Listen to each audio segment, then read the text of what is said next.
बचपन में हम सभी को कभी ना कभी स्कूल के बाथरूम से डर लगा था, क्योंकि बाथरूम्स में बुरी आत्माओं का होना एक काफ़ी जानी मानी कहानी थी। आज की ये अर्बन लेजेंड नॉर्थ अमेरिका के मशहूर ब्लडी मैरी की एक जापानीज इक्विवेलेंट है।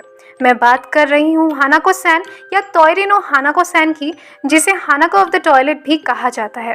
ये जापानीज अर्बन लेजेंड एक छोटे लड़की की आत्मा के बारे में है, जिसका नाम हानाको था और जो अक्सर स्कूल के टॉयलेट्स में पाई जाती है, जिसे योकाई या यूरेई भी बताया गया है। उसकी शारीरिक बनावट का वर्णन कुछ इस प्रकार से किया गया है। हानाको सैन एक बॉब्ड हेयरकट वाली छोटी लड़की है जो लाल रंग के स्कर्ट या ड्रेस पहने हुए दिखाई देती है। हानाको सैन के ओरिजिन के भी कई अलग अलग वेरिएशंस हैं, जहां कुछ के हिसाब से वो एक छोटी बच्ची थी जिसे उसके अब्यूसिव माता पिता ने या किसी अजनबी ने स्कूल टॉयलेट में मार डाला था।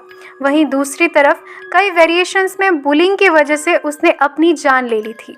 वहीं दूसरी तरफ कुछ ऐसे वेरिएशंस भी मौजूद है जिसके हिसाब से वो एक छोटी बच्ची थी जो वर्ल्ड वार 2 के दौरान रहती थी और उसकी मौत एक एयर रेड में हुई थी, जिस समय वो लुका छुपी के खेल में स्कूल के टॉयलेट में छिपी हुई थी।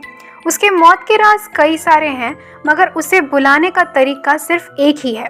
कहा जाता है कि हानाको सैन को बुलाने के लिए एक इंसान को किसी गर्ल्स टॉयलेट में घुसना होगा, जो कि स्कूल के तीसरे फ्लोर में हो तो बेहतर है। फिर तीसरी टॉयलेट स्टॉल पर 3 बार नॉक करके ये पूछना होगा कि क्या वहाँ हानाको सैन मौजूद है, और अगर वो वहाँ हुई तो वो जवाब में हाँ मैं हूँ कहेगी, जिसके बाद उस इंसान को एक खून से लथपथ हाथ या एक भूतिया हाथ अपने करीब आता दिखेगा। अब ये हाथ या फिर हानाको सैन खुद ही उस इंसान को टॉयलेट के अंदर खींच लेगी, जहाँ से नरक का रास्ता खुल जाएगा, या फिर उस इंसान को एक 3 सिरों वाली छिपकली खा जाएगी, क्योंकि उसने हानाको सैन की प्राइवेसी नष्ट की।